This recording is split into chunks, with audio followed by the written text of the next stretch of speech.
1870. Viajar entre las sierras y la costa de Lima era una apuesta directa con la muerte en los tiempos de los forajidos. El clan de los bandoleros no buscaba solo el oro, buscaba eliminar cualquier testigo que pudiera identificar sus rostros en la capital. 12 cuerpos quedaron esparcidos en el camino real tras una ejecución fría y metódica que paralizó el comercio de plata durante meses.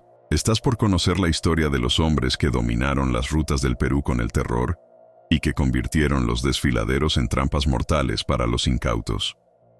Pero antes de continuar, suscríbete y comenta si te gustaría más historias como esta. El aire en la altura de los Andes peruanos no era aire, sino una lámina de cristal cortante, una niebla helada que se aferraba a los pulmones y prometía nada más que el olvido. La ruta, conocida como el Camino Real, era una cicatriz serpenteante tallada en roca viva, un trayecto de fe y desesperación que conectaba la opulencia minera de Cerro de Pasco con la promesa corrupta de la costa limeña. En esa época, cada curva del camino era un acto de fe, y cada sombra proyectada por los picos nevados era un presagio. La plata, extraída de las entrañas de la tierra, viajaba bajo la custodia de hombres armados, pero su verdadero destino rara vez era la casa de la moneda. A menudo terminaba en las manos callosas y disciplinadas del clan de los bandoleros. El líder del clan era conocido simplemente como Rivas. No era el forajido habitual, borracho de aguardiente y movido por la impulsividad. Rivas era un ex capitán del ejército, un hombre cuyo tiempo en las filas le había enseñado que el orden y la estrategia eran más valiosos que la pólvora desenfrenada. Había 10 hombres bajo su mando, 10 sombras que compartían su misma disciplina helada, pero Rivas era el cerebro, el que convertía el bandidismo en una operación militar de precisión. Había elegido el punto del incidente con la frialdad de un cirujano, la garganta del Cóndor, un desfiladero estrecho y profundo, donde las paredes de roca se elevaban como jueces silenciosos, y la única luz que penetraba era un reflejo grisáceo del cielo perpetuamente nublado. Era un lugar donde el sonido de un disparo se ahogaba o se amplificaba de manera engañosa, y donde cualquier intento de huida se convertiría en una caída fatal al abismo. Esperaron 3 días. El frío se había convertido en un compañero constante, un dolor sordo en los huesos que ni siquiera las capas de lana de alpaca podían mitigar. El tiempo de espera era la primera prueba de Rivas para sus hombres, la criba que separaba al ladrón impulsivo del verdugo paciente. Los hombres de Rivas, entre ellos el mudo, un gigante taciturno que manejaba el machete con una destreza perturbadora, y el zorro, el joven explorador con ojos rápidos y nerviosos, se habían mimetizado con la roca, cubiertos de polvo y resignación. Rivas, sin embargo, permanecía inmóvil, observando el valle con unos binoculares de latón que había robado de alguna campaña olvidada. Su rostro, marcado por cicatrices antiguas que parecían mapas de batallas perdidas, no mostraba ni impaciencia ni sed, solo cálculo. La plata de Cerro de Pasco no es una carga más, susurró Rivas a el mudo, sin desviar la mirada del horizonte. Su voz era áspera, como guijarros rodando. Es el pulmón de la capital. Por eso el convoy que viene no será una diligencia de viejas y curas. Serán 12 almas, contando los pasajeros, pero con la vigilancia de 3 guardias bien armados. Si fallamos, no solo perdemos el botín, perdemos la ruta. Y perder la ruta es morir de hambre o de cuerda. La filosofía de Rivas era sencilla. La ejecución de testigos era una inversión a largo plazo. El terror era la moneda más fuerte que poseía el clan. Si la gente sabía que los bandoleros robaban, seguirían viajando con más seguridad. Si sabían que los bandoleros mataban a todos, sin excepción, el comercio se paralizaría por miedo y las rutas quedarían libres para sus movimientos. El incidente no sería solo un robo, sino una declaración. La mañana del 4.º día, el silencio que cubría la garganta del Cóndor se rompió. No fue un ruido fuerte, sino un murmullo sordo, el sonido de herraduras golpeando la piedra mojada y el crujir pesado de los ejes de las carretas cargadas. El zorro se deslizó de vuelta a la posición, con los ojos dilatados por la adrenalina contenida. «Vienen 2 carretas, capitán». Y, como dijo, 3 hombres de armas al frente y 2 detrás, todos con rifles. Hay pasajeros visibles, parecen comerciantes y una mujer. Rivas bajó los binoculares. El sol, si se le podía llamar así, apenas se abría paso por la neblina, dotando al valle de un color sepia mórbido. Era la hora perfecta. La luz era insuficiente para que los viajeros vieran con claridad el camino por delante, pero suficiente para que Rivas distinguiera los puntos vitales. Los fusiles primero, luego el silencio, ordenó Rivas, su voz apenas un soplido helado. No había emoción, solo la fría disciplina que había forjado su reputación. Recuerden el protocolo, no hay heridos, no hay súplicas, no hay errores. Si uno de ellos escapa, la capital sabrá de nosotros. Y si la capital sabe, no habrá montaña lo suficientemente alta para escondernos. El clan se movió con la sincronización de un reloj de guerra, cada hombre tomando su posición predeterminada en los flancos altos de la garganta. La estrategia de Rivas era simple pero brutal. Dejarían que la caravana entrara completamente en el desfiladero, cerrando la trampa con una carreta de rocas que habían preparado días antes. Una vez inmovilizados, la altitud les daba la ventaja. La caravana entró en el embudo de rocas sin sospechar el destino que los esperaba. El aire se hizo pesado con el olor a cuero, sudor de caballo y el débil aroma a incienso de algún pasajero devoto. Los guardias, hombres robustos y experimentados en el peligro de las rutas, cabalgaban tensos, sus ojos escudriñando los picos, pero no podían ver las figuras inmóviles que se fusionaban con las sombras superiores. El capitán de la guardia, un hombre llamado Donato Valdés, se sentía incómodo. Había algo en el silencio de la garganta del cóndor que le recordaba a un cementerio recién excavado. La plata, miles de soles en lingotes pesados, estaba asegurada bajo llaves y cadenas en la carreta principal, una fortuna que justificaba el riesgo, pero no el miedo que ahora le apretaba el pecho. En la segunda carreta viajaba doña Elena, la esposa de un rico comerciante textil de Lima, quien regresaba de visitar a su familia en Huancayo. Ella miraba por la cortina de la carreta, sus ojos fijos en las paredes de roca que parecían acercarse, sintiendo una opresión que no era solo la altitud. Junto a ella, un joven seminarista leía un salmo, buscando consuelo en las promesas divinas en ese paisaje que parecía la antesala del infierno. Todos ellos, ajenos al hecho de que Rivas, a 100 metros por encima, ya había trazado la línea final de sus vidas. Cuando la última carreta superó la curva de entrada, Rivas hizo una señal casi imperceptible a El Zorro. El joven, con un nudo en el estómago, empujó la carreta de rocas que habían camuflado. El estruendo fue ensordecedor en el silencio andino. Las rocas cayeron en cascada, bloqueando completamente la salida del desfiladero. El pánico se apoderó de los caballos, que relincharon y se encabritaron, desordenando la formación de la caravana.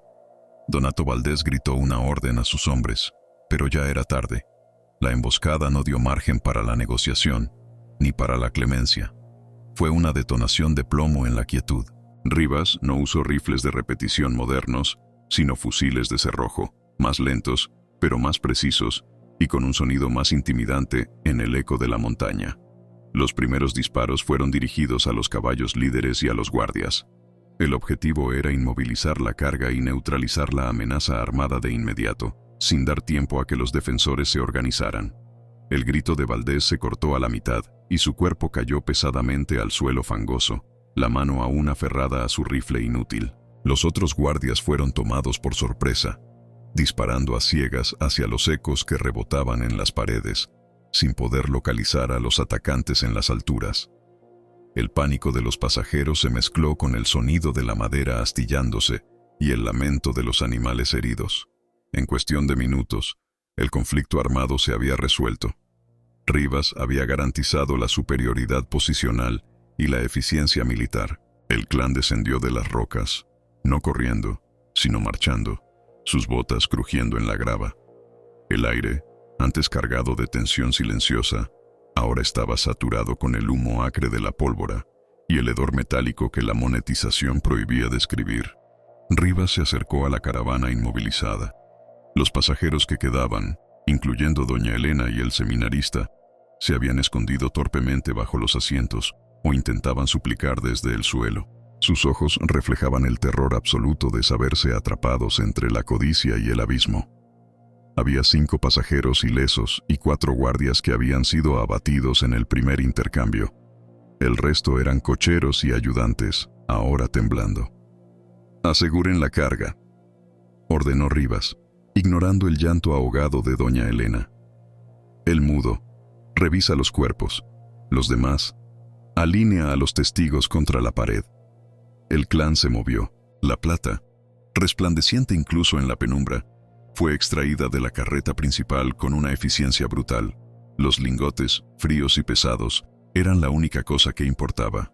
Una vez que la carga estuvo asegurada en bolsas de cuero preparadas, Rivas se dirigió a los 11 supervivientes que habían sido obligados a arrodillarse junto a la pared de roca, sus rostros descompuestos por la comprensión de su inminente destino.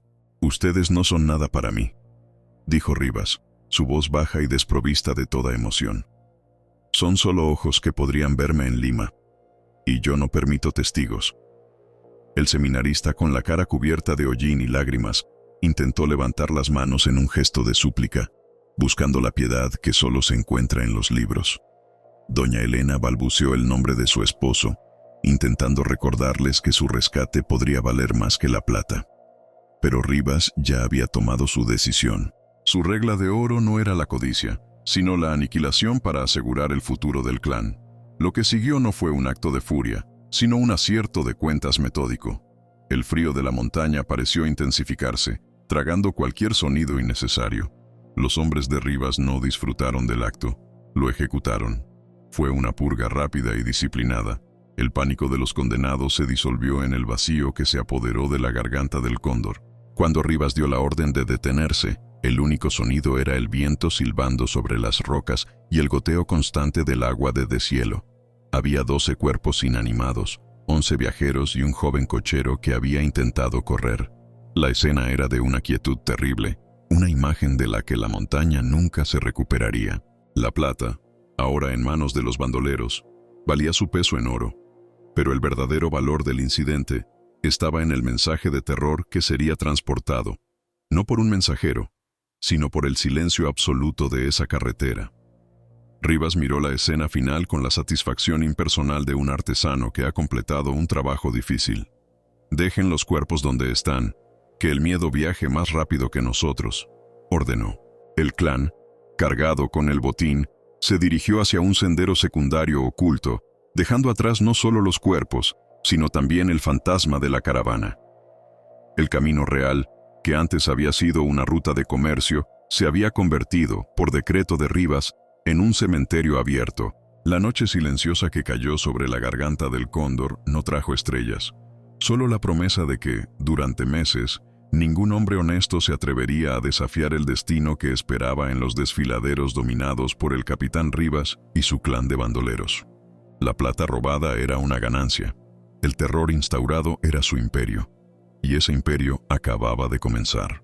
El clan se movía como una sombra alargada, devorando la distancia en el sendero secundario que Rivas había cartografiado años atrás, cuando aún vestía el uniforme que ahora se había manchado con la sangre invisible de la traición. La pesada carga de plata, distribuida en 10 mochilas de lona gruesa y tensada sobre los lomos de mulas oscuras y silenciosas, era un fardo que no solo contenía miles de soles, sino también el peso de 12 vidas arrebatadas.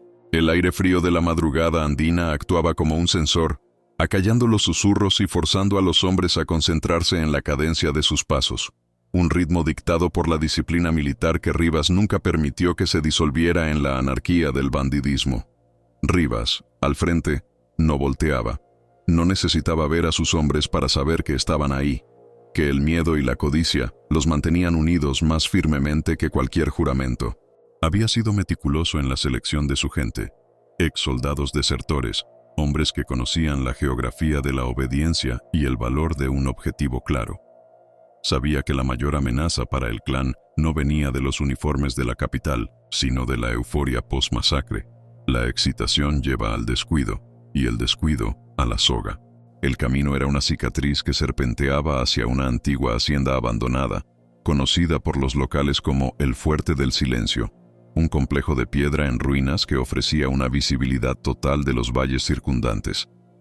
No había fuego encendido esa noche, solo la luz de una luna menguante que revelaba las siluetas dentadas de los picos. Al llegar, el clan descargó el metal. Los lingotes, que habían sido la causa de tanta muerte, resonaron con un sonido seco y definitivo, al ser apilados en el centro del patio principal, custodiados por el hombre apodado El Mudo, cuya lealtad era tan inquebrantable como su silencio. Los hombres querían hablar, querían beber el licor fuerte que llevaban, celebrar el éxito rotundo del incidente, pero Rivas se interpuso entre ellos y la celebración, una figura dura recortada contra el cielo oscuro. El trabajo no termina con la toma del botín. Su voz era baja pero cortante, como una navaja bien afilada. El trabajo termina cuando el metal es irreconocible y el rastro es frío. El primer hombre que encienda un fuego o alce la voz por encima de un susurro, se unirá a los viajeros en la garganta. ¿Entendido? La amenaza no necesitaba ser explícita. La eficiencia con la que se había ejecutado el acierto de cuentas contra los viajeros era la prueba de la seriedad de Rivas. Sus hombres asintieron, tragando la adrenalina y el miedo. El capitán no era un ladrón de caminos común. Él era un estratega que había aplicado las tácticas de guerra a la economía criminal. Para él, la plata no era riqueza, era logística. Rivas se retiró a la oficina principal de la hacienda, un cuarto sin techo donde solo quedaba una mesa de madera maciza y un mapa descolorido de las rutas comerciales de la Sierra Central. Encendió un único quinqué, protegiendo la llama con una mano curtida. Su mente trabajaba, no en el recuerdo del terror que había infligido, sino en el futuro inmediato. La fundición, la conversión del metal en monedas o joyas que pudieran ser introducidas en el mercado negro de Lima sin levantar sospechas. El verdadero peligro no era el castigo, sino la identificación. Rivas había sido capitán de ingenieros, entrenado en la precisión y la anticipación. Había visto cómo la corrupción carcomía las estructuras del poder, cómo los hombres que él había considerado héroes vendían la dignidad por menos de lo que ahora pesaba la plata robada. Su deserción no fue un acto impulsivo, sino una respuesta lógica a un sistema que consideraba fallido. Si el orden establecido solo servía a los intereses de unos pocos, Rivas decidió establecer su propio orden. Un orden basado en la fuerza y la eliminación de variables. Los 12 viajeros en la garganta del Cóndor eran simplemente variables eliminadas. Mientras Rivas planeaba la ruta de la plata, lejos, en el amanecer que se abría sobre el camino real, el sol comenzaba a iluminar la terrible quietud de la garganta. El descubrimiento fue realizado por un arriero solitario llamado Don Pedro, un hombre que llevaba ovejas a un mercado local. Don Pedro conocía bien la ruta y el ritmo del comercio, la visión de la caravana detenida, con los caballos aún atados, pero el silencio absoluto flotando sobre el desfiladero, le heló la sangre antes incluso de que pudiera acercarse. No había el graznido de los cóndores, ni el zumbido de los insectos, solo un vacío ensordecedor. Cuando don Pedro se atrevió a descender de su mula, sus botas crujieron en la grava ensangrentada, pero lo que realmente lo detuvo fue la disposición de los cuerpos. No estaban dispersos en una lucha caótica. Estaban alineados, con una finalidad tan espeluznante que negaba la idea de un simple robo pasional. Los rostros de los viajeros, congelados en la última expresión de pánico y súplica, miraban al cielo andino. El arriero no tocó nada. La ley no escrita de la montaña le gritó que este no era un lugar de duelo, sino de advertencia. La plata había desaparecido, dejando solo la evidencia del método. 12 vidas habían sido borradas, no por la necesidad, sino por la estrategia. Don Pedro comprendió instintivamente la diferencia entre bandolerismo y la guerra. Esto había sido una ejecución militar. El terror viajó con don Pedro. Él no podía correr lo suficientemente rápido, pero el miedo era una montura más veloz. Cuando llegó al primer puesto de control, su relato fue incoherente, mezclando la pólvora con el frío del metal y el silencio con el grito de la montaña. La noticia llegó a la capital provincial y de ahí a Lima, no por telegrama, sino por el boca a boca, distorsionada y amplificada por el pánico. Se habló de el incidente de La Plata, de una banda de 10 demonios liderados por un capitán fantasma, que había declarado la guerra a las rutas comerciales. La magnitud del acierto de cuentas superaba cualquier acto de bandolerismo visto en años. En Lima, la noticia impactó directamente en los círculos de poder. El cargamento pertenecía a la compañía minera de Cerro de Pasco, y doña Elena, la pasajera, era la esposa de un influyente senador. El prefecto local, un hombre de carrera llamado Coronel Mendoza, sintió la presión política caer sobre sus hombros como el peso de una losa. Mendoza era un burócrata, acostumbrado a gestionar disturbios urbanos y a firmar papeles, no a perseguir fantasmas militares en la brutal geografía de la sierra. La primera reacción de Mendoza fue el escepticismo. 12 muertos por un cargamento de plata. Era demasiado metódico, demasiado limpio. Ordenó enviar una patrulla de reconocimiento, más por obligación política que por esperanza de encontrar algo. Sabía que, para cuando los soldados llegaran a la garganta, las lluvias habrían borrado cualquier huella útil, pero la verdad del incidente no estaba en las huellas, sino en el vacío dejado por la confianza. Mientras Rivas, en el fuerte del silencio, fundía lentamente el metal robado, transformando los lingotes institucionales en monedas amorfas y fáciles de ocultar, el coronel Mendoza se sentaba en su oficina iluminada por gas en la capital, intentando descifrar la mente del hombre que había planeado la masacre. Mendoza revisó los archivos de desertores militares de alto rango. No buscaba un ladrón, sino un estratega. La pista era sutil, la ejecución de los testigos. Un ladrón normal deja a algunos vivos para contar la historia del robo. Un estratega elimina la posibilidad de identificación y, de paso, maximiza el terror. Solo un hombre con entrenamiento formal en la aniquilación de objetivos podría haber actuado con tal frialdad. Encontró un nombre que encajaba con el perfil: Capitán Elías Rivas. Expulsado del cuerpo de ingenieros 3 años antes por insubordinación y por exponer públicamente la corrupción en el manejo de fondos para la construcción de puentes. Rivas no era un hombre de ideales románticos, sino de códigos rígidos. Había sido un soldado brillante, un maestro de la emboscada y la fortificación. Su expulsión había sido silenciosa, un intento de la élite de tapar un escándalo. Ahora, Rivas estaba cobrando su acierto de cuentas, no solo contra los viajeros, sino contra el sistema que lo había exiliado. El coronel Mendoza encendió un cigarro, el humo flotando sobre el mapa de la sierra. La plata era la carnada, pero el verdadero botín era el control de la ruta.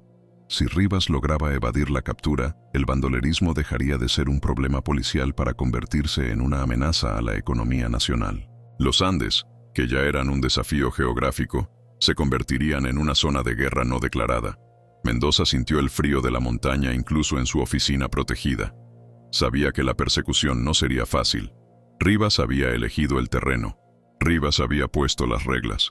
La garganta del Cóndor era ahora un símbolo, el punto de ruptura donde la ley de la República había sido reemplazada por la ley del clan. Y ese clan, con la disciplina de un ejército y la crueldad de la desesperación, estaba a punto de desaparecer en el laberinto de la cordillera, transformando el metal robado en poder y el terror en moneda de cambio. La noche silenciosa había terminado, y el amanecer traía consigo la certeza de que el destino de las rutas comerciales estaba ahora en manos de un ex capitán resentido, cuyo único objetivo era hacer pagar a la sociedad por su propia expulsión. El coronel Mendoza no necesitó la confirmación de sus archivos para saber que Elías Rivas era el hombre. La frialdad geométrica del incidente, la ausencia de cabos sueltos y la eliminación total de testigos no eran el sello de un bandolero hambriento, sino el reflejo de una mente entrenada en la eficiencia brutal de la guerra. La plata robada era solo el medio. El mensaje era la demostración de que el orden podía ser subvertido con una precisión quirúrgica y que la ley del clan era superior a la ley de la República en las alturas indomables.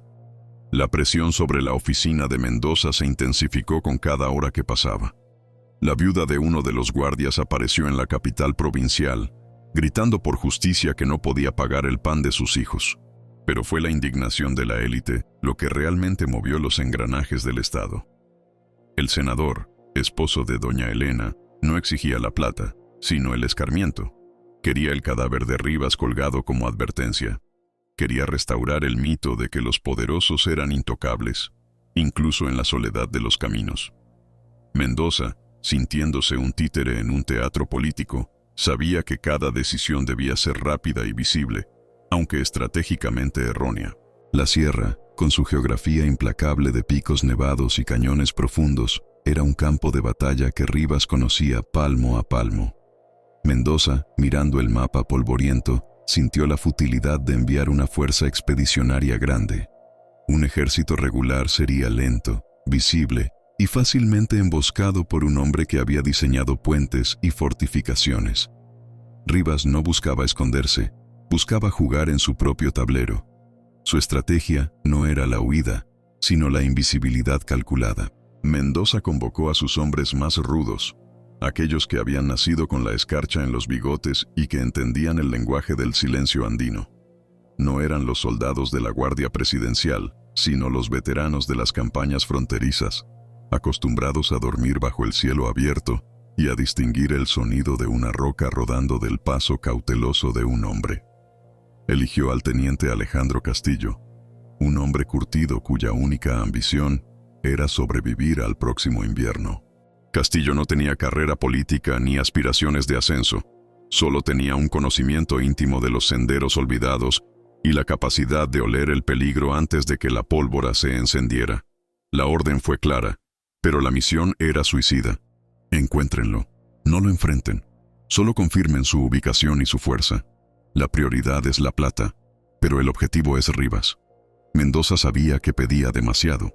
La garganta del cóndor era el umbral de la tierra de Rivas, y cruzarlo era entrar en un laberinto donde cada sombra podía ser un centinela y cada eco, una trampa. Les dio 3 días de provisiones, mulas robustas y la advertencia de que, una vez en la cordillera, estarían solos. La comunicación era imposible. El frío se encargaría de ello. El destacamento de Castillo partió al amanecer, envuelto en el frío metálico de la mañana. Eran 12 hombres. Irónicamente, el mismo número de víctimas que Rivas había dejado en la garganta. El contraste entre la prisa de la justicia y la paciencia del criminal era palpable. Mientras los soldados ascendían por los caminos de herradura, dejando atrás el aire denso y las luces de gas de la capital, se adentraban en un mundo donde el tiempo se medía por la altura de las nubes y la distancia de los picos. Mientras tanto, en lo profundo del fuerte del silencio, la plata robada continuaba su metamorfosis. Rivas no trabajaba con prisa, sino con la lentitud ceremonial de quien está completando un ritual. El calor de la fragua era lo único que combatía el frío eterno de la cueva. Sus 10 hombres, disciplinados y silenciosos, vigilaban las entradas naturales del refugio. La plata, fundida y vertida en moldes toscos y amorfos, ya no tenía el sello de la compañía minera de Cerro de Pasco. Era metal sin identidad, fácil de comercializar en cualquier puerto lejano o de enterrar en las profundidades de la tierra si la persecución se acercaba demasiado. Rivas, un hombre de códigos, no estaba interesado en el oro por el lujo, sino por la autonomía que proporcionaba. El dinero era la munición para su guerra privada contra el sistema. Sentado frente al fuego que consumía el carbón, Rivas revisaba un mapa dibujado a mano, mucho más detallado que cualquier carta oficial en la oficina de Mendoza. Conocía los ríos secos, las grietas ocultas y los puntos ciegos. Sabía que Mendoza enviaría una patrulla de reconocimiento. Era predecible. Y Rivas, el estratega, no solo esperaba esa patrulla, sino que había preparado el terreno para recibirla, transformando el paisaje en una sucesión de falsas esperanzas y callejones sin salida. La verdadera tensión no residía en si Mendoza encontraría a Rivas, sino en cuándo.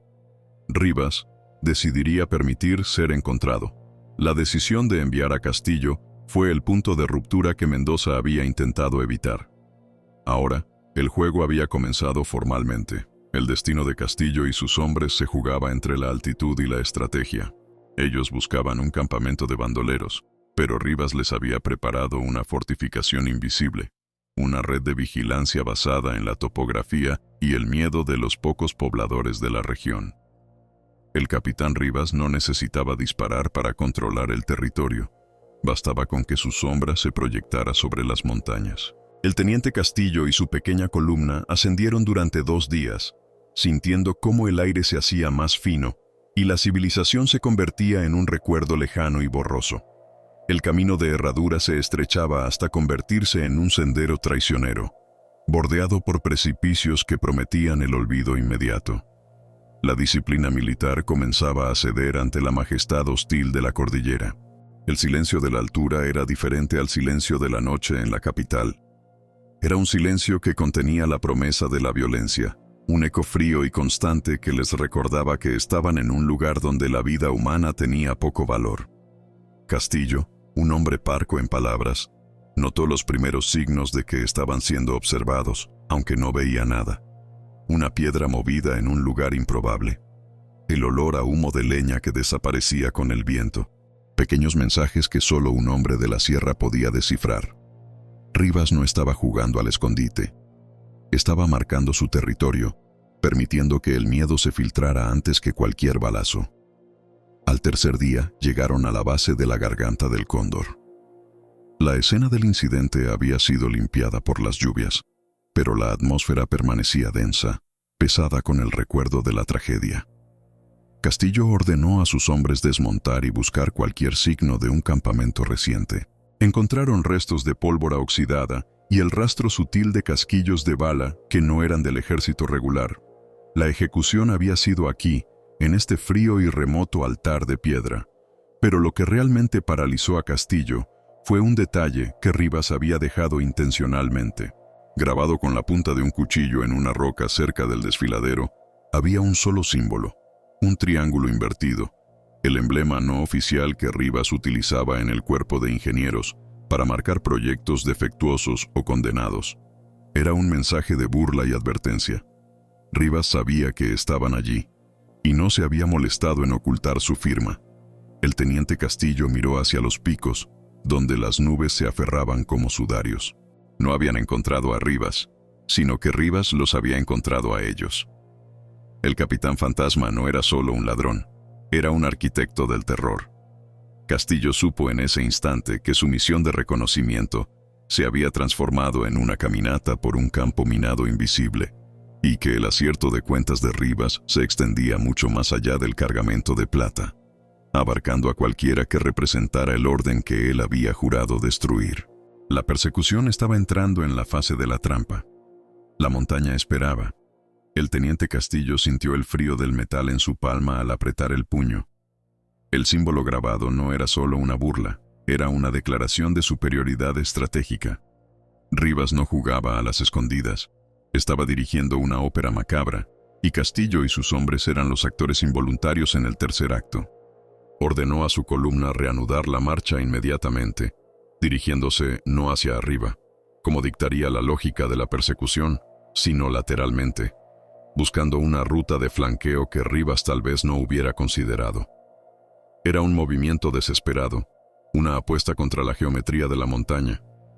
El aire, ya enrarecido, parecía volverse tóxico con la duda.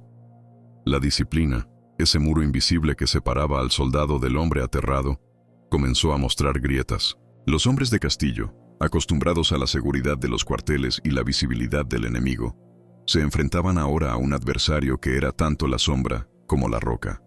Un fantasma armado con el conocimiento íntimo del terreno. El sonido de sus propias botas sobre el cascajo se convirtió en una acusación, un eco que gritaba su posición a kilómetros de distancia. Durante las siguientes 12 horas, la persecución se transformó en una lenta y tortuosa retirada. Rivas no los atacó directamente, pero cada paso de Castillo estaba predicho. Encontraron una fuente de agua fresca y clara, un milagro en esa altitud, solo para descubrir que la habían contaminado intencionalmente con ceniza y orina. La sutil humillación era más efectiva que una emboscada. Luego, al intentar refugiarse del viento helado en una cueva sombría, encontraron restos de un fuego reciente y clavado en la tierra, un trozo de tela del uniforme militar, limpio y doblado, como un macabro regalo.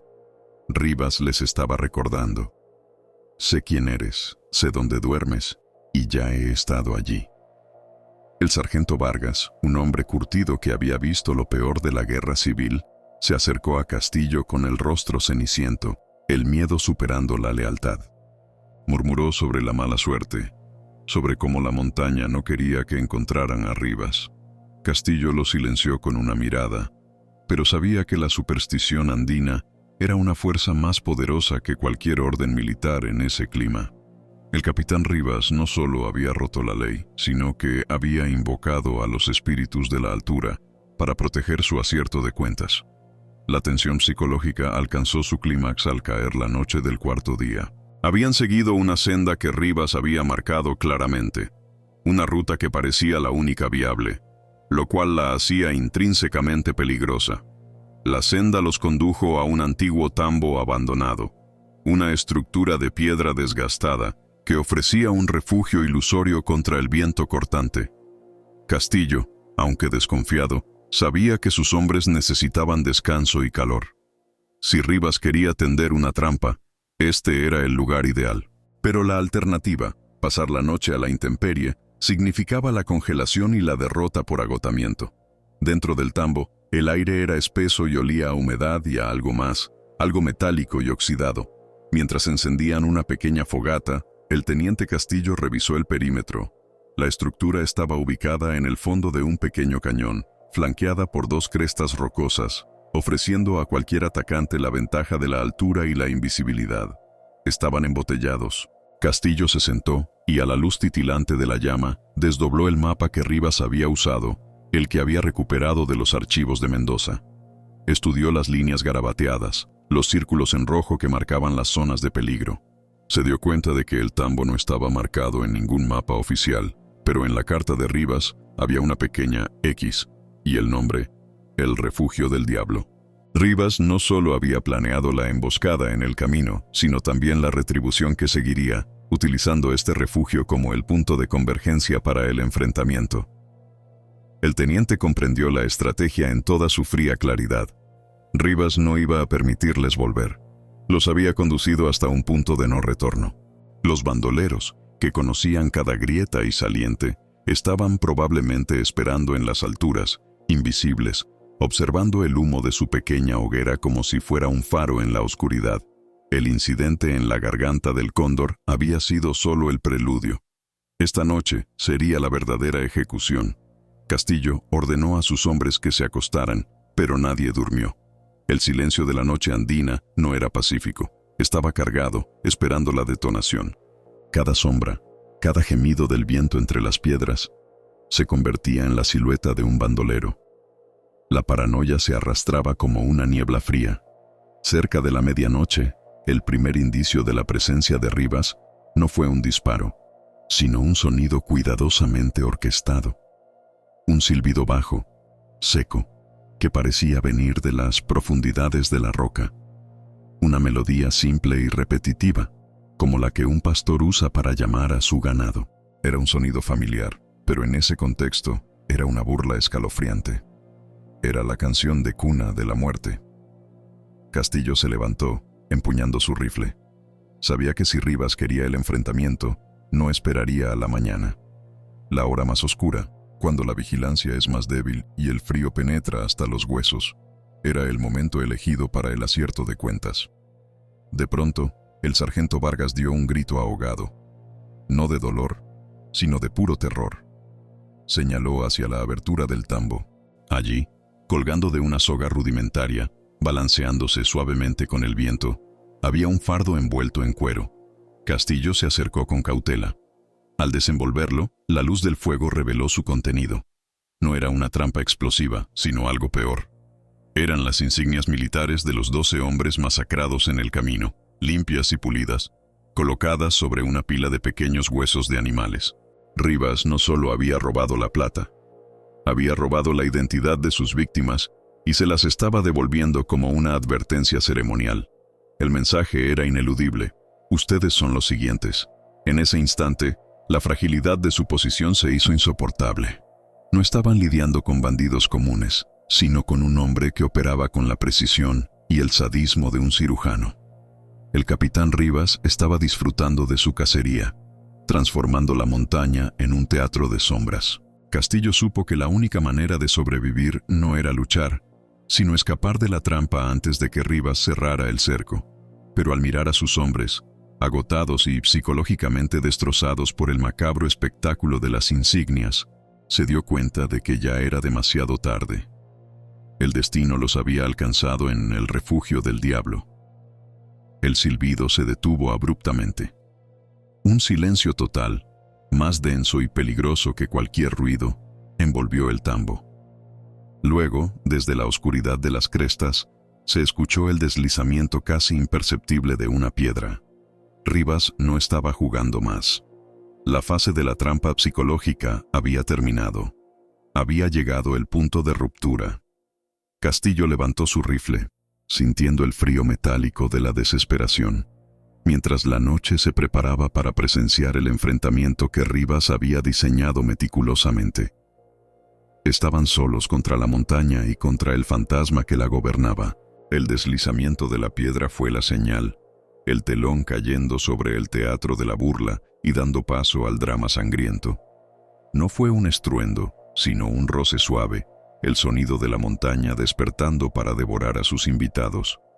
Castillo no necesitó la confirmación visual. El aire se hizo pesado y el olor a pólvora, que aún no había sido quemada, pareció flotar desde las cimas invisibles. Rivas había esperado pacientemente, disfrutando del terror que había sembrado con las insignias. Ahora, con el miedo solidificado en los huesos de los soldados, llegó el momento del acerto de cuentas. El primer disparo rasgó la noche. No apuntó a matar, apuntó a inmovilizar. La bala impactó la pared de roca justo encima de donde el sargento Vargas se había desplomado minutos antes, enviando una lluvia de esquirlas y polvo fino sobre su cabeza. Era una advertencia brutal, un recordatorio de que cada movimiento era observado. Castillo gritó órdenes que fueron ahogadas por la resonancia del cañón. La acústica de la garganta del cóndor transformaba los disparos en cañonazos, multiplicando el terror. Los bandoleros, ocultos en nichos naturales y crestas que solo ellos conocían, comenzaron a disparar de forma intermitente, creando un cerco de fuego que hacía imposible levantar la cabeza. No estaban desperdiciando munición. Cada disparo era calculado, diseñado para mantener a los soldados pegados al suelo, desmoralizados y expuestos. El terror se hizo físico. El cabo Morales, que había mantenido la calma durante la jornada, rompió en un sollozo seco. Un sonido que era más perturbador que cualquier grito de dolor. Estaban atrapados, embotellados en una cueva de la que no había salida visible. Castillo sintió el frío de la roca calarse en su uniforme, un frío que ya no era climático, sino la proximidad del final. «Fuego de contención, a las sombras», ordenó Castillo, sabiendo que sus hombres dispararían a ciegas, pero la inacción era la muerte segura. El teniente comprendió la táctica de Rivas. No era eliminar, era desangrar lentamente, psicológicamente, hasta que el pánico hiciera que los hombres cometieran un error fatal. Rivas, el estratega, no quería una masacre rápida, quería una cacería. Mientras sus hombres vaciaban los cargadores hacia las tinieblas, disparos inútiles contra fantasmas, Castillo se arrastró hacia el centro del tambo. El pequeño fuego que habían encendido para el calor y para desdoblar los mapas se había convertido en su sentencia de muerte, un faro para los francotiradores. El humo delgado que ascendía era la única prueba de vida en un valle de muerte. Debía eliminar la luz. Justo cuando se abalanzó sobre las brasas, un nuevo patrón de disparos se impuso. 3 rifles dispararon al unísono desde el flanco izquierdo. El sonido fue ensordecedor. El soldado Rojas, que cubría esa dirección, se quedó inmóvil, el rifle cayendo de sus manos con un ruido metálico sordo. Su cuerpo se desplomó sin un gemido, absorbiendo la tierra y el silencio. La violencia no fue explícita, pero la ausencia de vida fue inmediata y final. Castillo sintió un ardor lacerante en el hombro. Una esquirla o una bala de rebote le había rozado, pero el dolor era secundario a la urgencia. Con la adrenalina corriéndole por las venas, pateó los restos del fuego, cubriéndolos con tierra y ceniza. La oscuridad se hizo absoluta, una manta pesada que momentáneamente les ofreció un respiro. El cese de la luz detuvo el fuego de Rivas. El silencio regresó, pero era un silencio activo, expectante. Rivas sabía que la eliminación de la luz significaba desesperación, y ahora los bandoleros tenían que reorientar su visión. Castillo aprovechó el instante de confusión. «¡A la pared sur! ¡Busquen grietas!», susurró, su voz ronca por el humo y la tensión. La pared sur del tambo, la más antigua, estaba construida con piedras superpuestas, no cimentadas con barro.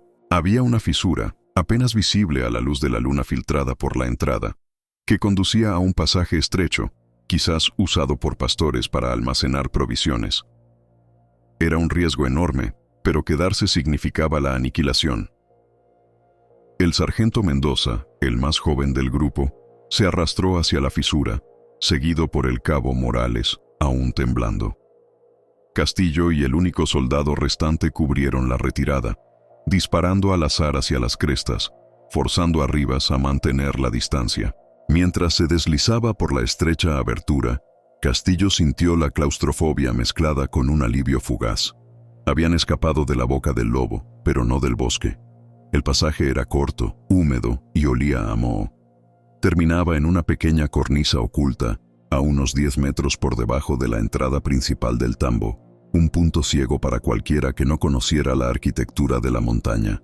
Desde allí, podían ver la silueta del tambo, ahora oscuro y silencioso, como un sepulcro. Habían perdido a Rojas y a Vargas, que había sido alcanzado por el fuego de cobertura mientras intentaba seguir a Castillo. La tragedia del camino se repetía ahora en la montaña, pero a menor escala. Rivas no solo había robado la plata, estaba desmantelando la moral y la vida de quienes osaban investigarlo. Castillo se apoyó contra la roca, sintiendo la sangre seca en su hombro. El aire frío de la madrugada le quemaba los pulmones. Al mirar hacia arriba, hacia la oscuridad de las crestas, no sintió ira, sino una comprensión helada. Rivas no era un bandido, era un verdugo que jugaba con sus víctimas. De pronto, un sonido hizo que Castillo se tensara. El silbido bajo, seco y burlón regresó. Esta vez era más cercano. Venía del interior del tambo, el lugar que acababan de abandonar. Rivas no había bajado la montaña. Él y sus hombres habían tomado posesión del refugio. El silbido cesó y fue reemplazado por una voz, clara, resonante, amplificada por las paredes de piedra del tambo. Era la voz del capitán Rivas, profunda y cargada de una autoridad militar que el tiempo no había borrado. «Teniente Castillo». La voz retumbó en el cañón, llevando el peso de una sentencia. «La montaña es mía, el oro es mío, y el destino de aquellos que buscan justicia en mis dominios también lo es». La voz se detuvo, permitiendo que el eco hiciera su trabajo. Luego, Rivas continuó, su tono ahora más íntimo, casi paternal. «Te dejo una lección, teniente. Una que tu general Mendoza no te enseñó. La plata no es el premio. La impunidad lo es». Castillo apretó el rifle, la desesperación dando paso a una furia fría. El bandolero no solo había sobrevivido al ejército, sino que ahora se burlaba de él, revelando la estructura de su filosofía criminal. El sargento Mendoza, pálido y temblando, preguntó en un susurro: «¿Qué hacemos, teniente? Estamos rodeados». Castillo miró hacia el camino, el sendero angosto que serpenteaba hacia el sur, hacia la promesa distante de la civilización. Sabía que Rivas habría minado o emboscado ese camino. No podían retroceder, solo podían subir. «Subir», dijo Castillo, su voz apenas audible. «¿Subir? ¿A dónde?» «A la única parte de esta montaña que Rivas no esperaría que usemos. La cima. Tenemos que rodear su posición. Dejaremos el camino y nos adentraremos en el páramo». Era una locura. El páramo andino era implacable, un laberinto de altura y frío extremo, sin agua ni refugio. Pero era el único lugar donde Rivas no podría predecir sus movimientos con la misma certeza que en los senderos marcados. Antes de emprender la marcha, Castillo hizo un último movimiento. Se arrastró de regreso hasta el borde de la cornisa y, usando la punta de su cuchillo, talló una marca en la roca, una señal para cualquier explorador que pudiera seguirlos, un cóndor invertido. La luz grisácea del amanecer comenzaba a filtrarse sobre el horizonte, revelando las siluetas brutales de las cimas nevadas. La montaña ya no era un escondite, era un campo de batalla. Cuando se alejaban del tambo, dejando atrás a los caídos y la humillación, Castillo se detuvo. Miró hacia la entrada de El Refugio del Diablo. Rivas había dejado algo más que una burla. En la roca pulida por el tiempo, justo al lado de la puerta, se distinguía una nueva inscripción grabada, profunda y reciente. Era una única palabra, escrita con una caligrafía militar precisa: olvido. Rivas no solo buscaba la plata, buscaba borrar cualquier rastro de la caravana, de su propio pasado y de la justicia. Para él, el incidente no era un robo, era una declaración de soberanía. Y Castillo, con su pequeño grupo roto, ahora se convertía en el último vestigio de la memoria que Rivas quería extinguir en la inmensidad andina. La persecución se había transformado en una huida desesperada. El frío del páramo los esperaba. El punto de ruptura. Había sido alcanzado, y el costo había sido sangre y la pérdida de toda estrategia. Ahora, solo quedaba la supervivencia y la vaga esperanza de que la altura les ofreciera el anonimato que el valle les había negado. Se internaron en la niebla, dejando atrás el eco burlón del silbido de Rivas y la promesa de muerte grabada en la piedra. La niebla andina no era un velo. Era una mordaza fría que se cerraba sobre los pulmones, robando el oxígeno con cada metro ascendido.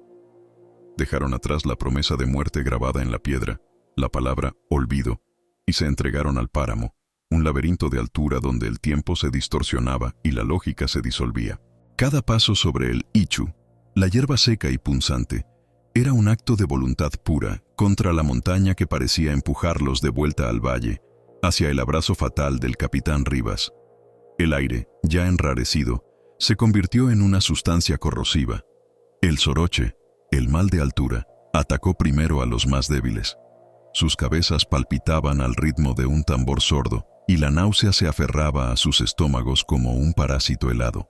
Los hombres de Castillo, que habían sobrevivido a emboscadas y balaceras, ahora se doblegaban ante un enemigo invisible e imparable: la presión atmosférica.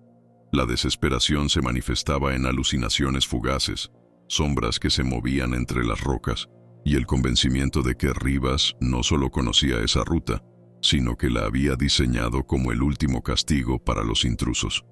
El sargento Mendoza, con la cara lívida y los labios agrietados, tropezó por tercera vez en menos de media hora. Castillo lo levantó con un tirón brusco, pero sin palabras. La economía de energía era ahora más vital que la moral. El silencio era total, salvo por el jadeo gutural de los hombres y el crujido de las botas sobre el granito expuesto. El silencio andino no era pacífico. Era la ausencia de vida. Una vasta indiferencia que hacía insignificante el destino de 12 viajeros o de 4 soldados perdidos. Castillo sentía el peso de la decisión. Había elegido la locura sobre la certeza de la muerte.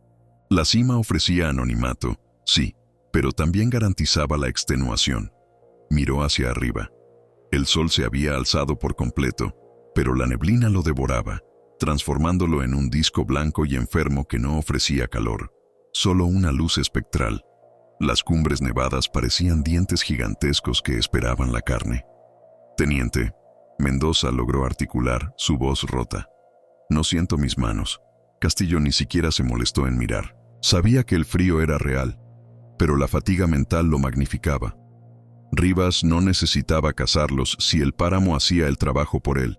La verdadera emboscada no estaba en el camino, sino en la altitud, donde la mente colapsaba antes que el cuerpo.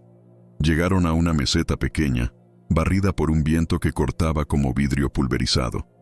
Era el momento de beber la poca agua que les quedaba y evaluar los daños.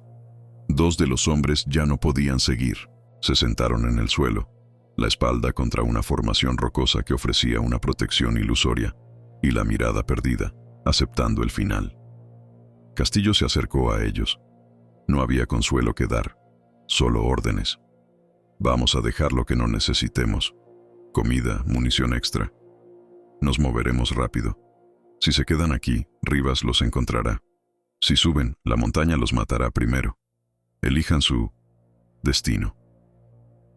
La brutalidad de la elección era un reflejo de la brutalidad del entorno. Los 2 soldados, Con los ojos inyectados en sangre por el esfuerzo y la falta de sueño, se miraron. Uno de ellos, un joven recluta llamado Ortiz, rompió a llorar en silencio, lágrimas que se congelaban casi al contacto con el aire. El otro, un veterano llamado Ramos, tomó la cantimplora vacía, la arrojó al vacío y se puso de pie, tambaleándose. «Subo», dijo Ramos con una voz rasposa. «Prefiero morir congelado que por la bala de ese maldito». El miedo a Rivas resultó ser un motivador más fuerte que el miedo a la muerte natural. Ortiz, viendo a su compañero avanzar, encontró una reserva final de energía. La humillación que Rivas les había infligido, ese eco burlón en el tambo, había dejado una cicatriz más profunda que cualquier herida física. El olvido no era una amenaza de muerte, era una amenaza de irrelevancia, y eso, para un militar, era peor que el plomo. Continuaron el ascenso. La ruta no tenía senderos. Castillo guiaba la marcha basándose en la forma de las crestas, buscando siempre el terreno más escarpado, aquel que obligara a Rivas a dispersar a sus hombres si intentaba seguirlos. El teniente no buscaba ganar, buscaba desgastar, buscaba que Rivas cometiera un error por exceso de confianza o por subestimar la tenacidad de los que estaban siendo borrados. A medida que el día avanzaba, la atmósfera se hizo más opresiva. El sol, por fin, logró penetrar la niebla, pero solo para revelar la vastedad implacable del paisaje, kilómetros y kilómetros de roca volcánica y hielo eterno. Fue en ese momento que Castillo sintió la presencia de Rivas de una manera diferente. No era un sonido, ni una visión, sino una certeza. Rivas había utilizado esta montaña durante años. Él no era un extraño en este infierno blanco. Era su guardián. La paranoia se instaló. ¿Estaría Rivas observándolos desde alguna cueva, disfrutando del espectáculo de su lenta desintegración? Habría señales, talladas en las rocas, que solo él y sus hombres podían leer, indicando la dirección de los fugitivos. Castillo se detuvo abruptamente. Señaló una serie de piedras apiladas en forma irregular en un pequeño promontorio. Un apacheta, una pila de piedras dejadas por viajeros andinos como ofrenda. Pero esta apacheta era demasiado reciente. Las piedras superiores no estaban cubiertas de líquenes. «Mendoza», susurró Castillo, aunque el viento se llevaría cualquier sonido. «Ve a la derecha, rodea.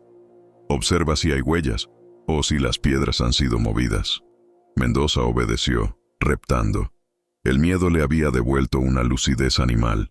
Regresó un minuto después, la respiración superficial. «No hay huellas de botas», dijo. «Pero mire abajo, teniente».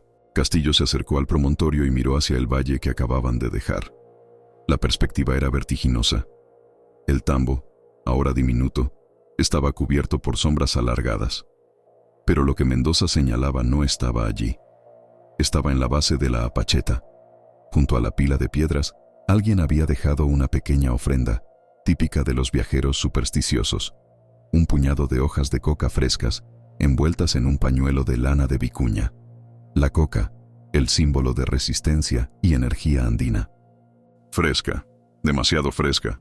Rivas no solo había estado allí, había dejado un mensaje, un gesto que combinaba burla y respeto por el rito andino, pero que para Castillo era la confirmación de su fracaso. Rivas no estaba persiguiéndolos, les estaba marcando el camino, como un pastor que guía a su rebaño hacia el matadero. El capitán no estaba en la cima, estaba jugando con ellos en el medio. Castillo sintió un escalofrío que no tenía nada que ver con el viento polar. Rivas no buscaba la plata. Rivas buscaba la confrontación final, la prueba de que su ley, la ley del olvido, era la única que gobernaba esos caminos. El teniente tomó las hojas de coca, sintiendo su frescura húmeda, y las arrojó al viento. El gesto fue inútil. El mensaje ya estaba entregado. «No hay descanso», ordenó Castillo, su voz ahora dura como el hielo. «No hay comida, solo subimos. Si nos está esperando arriba, al menos llegaremos en nuestros términos». El ascenso se reanudó, transformándose en una marcha fúnebre. Las horas se hicieron indistinguibles. El sol se movía lentamente, y las sombras se alargaban, pintando el paisaje con tonos morados y azules profundos. El agotamiento físico era tal que cada uno de los hombres se retiró a su propia burbuja de sufrimiento. El grupo se había roto psicológicamente. Ya no eran una unidad militar, eran 4 espectros que escalaban hacia lo desconocido. Cerca del atardecer, cuando la temperatura descendió a niveles insoportables, Mendoza tropezó definitivamente. Cayó de rodillas en un parche de barro congelado y se negó a levantarse. «No puedo, teniente, no puedo más», gimió Mendoza, apoyando la frente en la roca helada. Castillo se detuvo, miró a los otros 2 soldados, Ramos y Ortiz. Estaban al borde del colapso, sus ojos vacíos. Este era el punto de ruptura que Rivas había anticipado. El momento en que el cuerpo cedía y la disciplina se convertía en una palabra hueca. Castillo se agachó junto a Mendoza. No había ira en su rostro, solo la fría determinación de un hombre que entiende que el fracaso es la última lección. «Escúchame, sargento», dijo Castillo, su aliento creando una densa nube de vapor. «Si nos quedamos aquí, moriremos antes de la medianoche. Si Rivas nos encuentra vivos, nos hará desear haber muerto de frío». Mendoza no respondió, solo tembló incontrolablemente. Castillo sacó su cuchillo de combate. El metal brilló brevemente bajo la pálida luz del crepúsculo. Los otros 2 soldados observaron, paralizados. No era un arma de asesinato, era un bisturí de supervivencia. Castillo cortó un trozo de la tela de su propia manga, empapada en sudor y barro. Luego, tomó las manos de Mendoza, que estaban blancas y rígidas, y comenzó a frotarlas vigorosamente. «El frío te está engañando». «El miedo te está engañando», dijo Castillo, hablando más para sí mismo que para el sargento. «Rivas quiere que te rindas. Rivas quiere que te conviertas en olvido». La fricción restauró lentamente la circulación en las manos de Mendoza, devolviéndole un dolor punzante y vivificante. Mendoza gritó, un sonido ahogado por el viento, pero el grito era una señal de vida. «Levántate, sargento, no por la plata, no por la justicia, sino para negarle a ese verdugo el placer de verte morir aquí». Esa fue la última chispa que encendió la voluntad rota del grupo. No la esperanza de la misión, sino la necesidad visceral de frustrar el ego de Rivas. Se levantaron, 4 figuras espectrales, y continuaron la marcha hacia la cumbre invisible. 1 hora después, la montaña les concedió una tregua. Alcanzaron un pequeño paso entre 2 picos, un lugar donde el viento se calmaba y la roca ofrecía una mínima protección. Abajo, el mundo se había desvanecido en una oscuridad total. Arriba, solo se veían las estrellas, duras y brillantes, indiferentes a la miseria humana. Castillo se apoyó contra la pared de piedra. Estaban agotados, deshidratados y al borde de la hipotermia, pero estaban vivos. Habían sobrevivido a la primera noche en el páramo. Al mirar hacia el valle, Castillo no vio la luz de un campamento, ni el rastro de Rivas. Solo la inmensidad negra. Rivas estaba abajo, o tal vez arriba, pero en ese momento preciso, en ese paso de montaña congelado, Castillo había comprado un momento de silencio, un vacío precario antes de que el capitán Rivas decidiera cuál sería la siguiente jugada en su tablero de ajedrez andino. El pocha, acerto de contas nun, estaba cerca, y la altura solo había servido para purificar el miedo, dejándolo como una esencia pura y helada en sus corazones. La montaña había sido conquistada por un instante, pero Rivas, Castillo lo sabía, nunca dormía. El silencio en el paso de montaña era un arma. No era la ausencia de ruido, sino la cancelación de todo sonido. Un vacío amplificado por la altura y el frío que congelaba el aliento en el aire. Castillo no durmió. Se quedó apoyado en la roca, observando el cielo. Las estrellas, que habían sido diamantes crueles la noche anterior, comenzaron a palidecer, cediendo ante la promesa lenta y dolorosa del amanecer andino.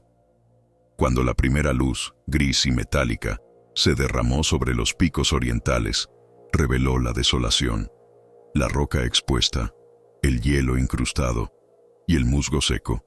Los 3 sargentos seguían vivos, acurrucados contra la piedra para compartir el calor corporal, pero su descanso había sido un mero simulacro. Al ver sus rostros demacrados y sus manos agrietadas, Castillo sintió que la misión ya les había cobrado un precio que ningún oro podría saldar. El teniente se levantó, sintiendo el crujido de sus propias rodillas. La temperatura ascendía mínimamente, Pero el viento de la mañana era cortante, portando un olor a tierra húmeda y, sutilmente, algo más: el rastro de la actividad humana. Castillo se movió con la cautela de un animal herido, escudriñando el horizonte. A unos cientos de metros, justo debajo del pico más alto que dominaba el paso, había una formación rocosa que no parecía natural. Era demasiado simétrica, demasiado protegida. Un antiguo refugio de pastores o, quizás, un puesto de vigilancia incaico olvidado que el tiempo había dejado como una cicatriz de piedra. Y en el aire helado, una brizna de humo, casi invisible, se elevaba y se disolvía rápidamente. Rivas no estaba huyendo. Rivas estaba esperando. La comprensión llenó a Castillo de una fría certeza. El capitán Rivas había llegado a su destino, el punto más alto donde la geografía le ofrecía una ventaja inexpugnable. Había decidido que, si iba a ser capturado, sería solo después de que su perseguidor pagara el último y más alto precio. Castillo despertó a sus hombres con un toque ligero, sin palabras. La necesidad de discreción era absoluta. Refugio de piedra, arriba, susurró, señalando con la barbilla. Humo, nos está esperando. Mendoza, Ramos y Ortiz asintieron, sin emoción. La fatiga había drenado la posibilidad de miedo o sorpresa. Solo quedaba la obediencia robótica. El avance final fue una escalada silenciosa hacia la boca del lobo. El terreno era traicionero, cubierto de escarcha, y cada paso era un ejercicio de contención muscular. Castillo lideraba, su rifle en alto, sintiendo el peso de la historia que estaban a punto de concluir. No era solo la plata, era la traición, los 12 viajeros ejecutados, y la ley que se había roto en las manos de un hombre que creía que la disciplina militar podía justificar cualquier atrocidad. Al acercarse, el refugio se reveló como una estructura baja de roca negra, con una abertura estrecha que servía de entrada. Era una posición perfecta.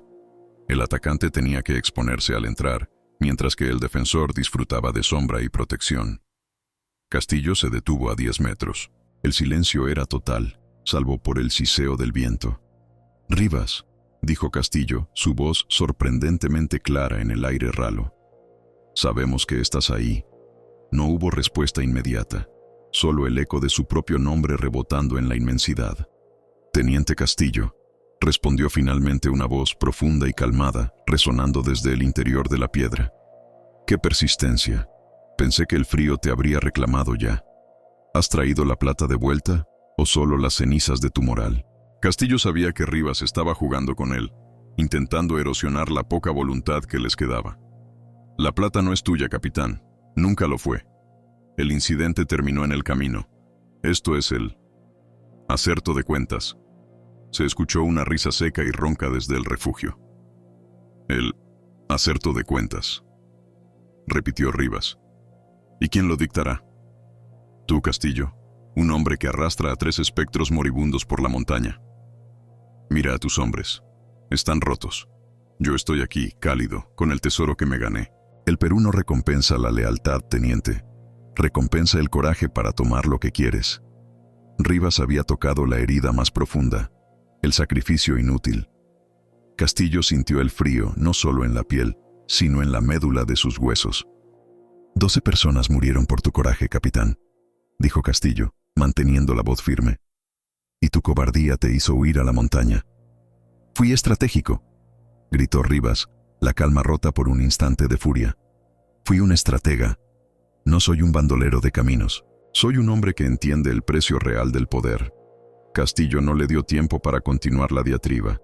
Sabía que la confrontación psicológica era un camino hacia la derrota. La única forma de ganar era convertir la dialéctica en acción, de forma rápida y decisiva. Ramos, Ortiz, cubran el flanco izquierdo. Mendoza, conmigo. La orden fue una distracción. Ramos y Ortiz, actuando por instinto y disciplina, se movieron rápidamente hacia la izquierda del refugio, exponiéndose brevemente. Rivas, el exmilitar, anticipó un ataque coordinado por el flanco. El cañón de su rifle asomó por una grieta en la roca, apuntando hacia donde esperaba ver las siluetas en movimiento. Ese instante, El microsegundo en que Rivas se enfocó en el engaño fue la oportunidad de Castillo. Castillo no disparó a la grieta. Corrió directamente hacia la entrada del refugio, una maniobra suicida bajo cualquier otra circunstancia. Rivas giró, sorprendido por la audacia suicida. El sonido del primer disparo de Rivas fue amplificado por el eco de la roca, un trueno seco que resonó por el valle. La bala pasó raspando la mochila de Castillo, impactando en la pared de piedra detrás de él con un sonido sordo. Castillo se lanzó hacia la abertura. En la penumbra del refugio solo vio la silueta grande y oscura de Rivas, su rostro cubierto de hollín y barba, sus ojos brillando con una mezcla de locura y triunfo. El rifle de Castillo se levantó. No hubo palabras finales, ni súplicas, ni juicios. Solo la necesidad de terminar el ciclo iniciado en el camino meses atrás. El segundo disparo, el de Castillo, fue un acto de cierre. El sonido fue un estallido final, breve y brutal, que fue inmediatamente absorbido por el silencio denso y hambriento de la montaña. El cuerpo de Rivas se desplomó pesadamente dentro del refugio, sin un grito. Solo el sonido del metal de su rifle cayendo sobre las piedras. Castillo se quedó inmóvil en la entrada, su respiración agitada llenando el aire. El humo del disparo se mezcló con el olor a pólvora y suciedad. El punto de ruptura había llegado, no por la fatiga, sino por la confrontación directa con el mal. Mendoza, que había permanecido cubierto, se acercó lentamente.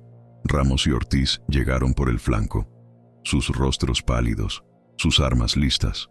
«Teniente», comenzó Mendoza, su voz apenas un susurro. Castillo no respondió. Entró en el refugio. El interior era pequeño, frío, y estaba lleno de los restos de una vida foragida y desesperada.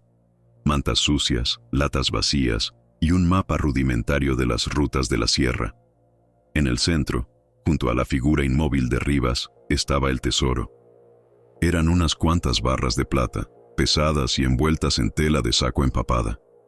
No era la montaña de plata que la leyenda había prometido, pero era suficiente para justificar la carnicería. Eran miles de soles, el precio de 12 vidas humanas. Castillo no tocó la plata. Miró el rostro de Rivas por un momento. La expresión del bandolero era una máscara de sorpresa congelada. Un recordatorio de que la arrogancia había sido su perdición. Rivas, el estratega, había subestimado el poder de la disciplina y la desesperación. «Se acabó», dijo Castillo, volviendo a salir a la luz helada. El sol había ascendido completamente, bañando el páramo en una luz cegadora que, irónicamente, no traía calor. La tarea de descender fue más fácil que la de subir, pero infinitamente más pesada. No por el metal recuperado, que fue cuidadosamente asegurado, sino por el peso psicológico del destino y sí cumplido. Rivas fue dejado donde cayó. La montaña se convertiría en su tumba anónima, el secreto de su acerto de cuentas, guardado por el hielo. Mendoza, Ramos y Ortiz se turnaron para cargar la plata. Eran sombras, pero sombras que se movían con un propósito. Habían sobrevivido al abismo. Días después, cuando Castillo y sus 3 soldados finalmente llegaron a un puesto militar avanzado, su aspecto era el de hombres regresados del mundo de los muertos. Entregaron la plata, hicieron sus informes, y el incidente de la emboscada en el camino fue oficialmente cerrado. La plata regresó a las arcas, y la justicia oficial se declaró satisfecha. Pero la verdad del páramo, la lección de la montaña, era mucho más sombría. Castillo sabía que la justicia no residía en las barras de plata. Residía en el vacío que Rivas había dejado y en el silencio que siguió a la violencia. La montaña, indiferente a la moralidad humana, había absorbido el calor de la vida y el eco de los disparos. Lo que quedó fue la memoria fría y eterna de una codicia que, por un breve momento, había gobernado las rutas comerciales del Perú. El bandidismo rural continuaría. Otros clanes de salteadores surgirían en las rutas de la sierra, pero el clan de los bandoleros, el grupo que había desafiado la ley y la humanidad, había sido borrado por la misma tierra que pretendían dominar. Castillo, al mirar hacia el horizonte donde la sierra se alzaba, entendió que su victoria no había sido la captura de un criminal, sino la negación de una filosofía. había demostrado que, incluso en el lugar más alto y desolado, la traición y la avaricia tienen un precio final, y ese precio era la soledad absoluta, el olvido, en la cima del mundo. El silencio que lo rodeaba ahora, en la seguridad del campamento, no era paz, sino el eco persistente de los 12 viajeros que nunca llegaron a Lima. El destino se había cumplido, y solo quedaba el frío.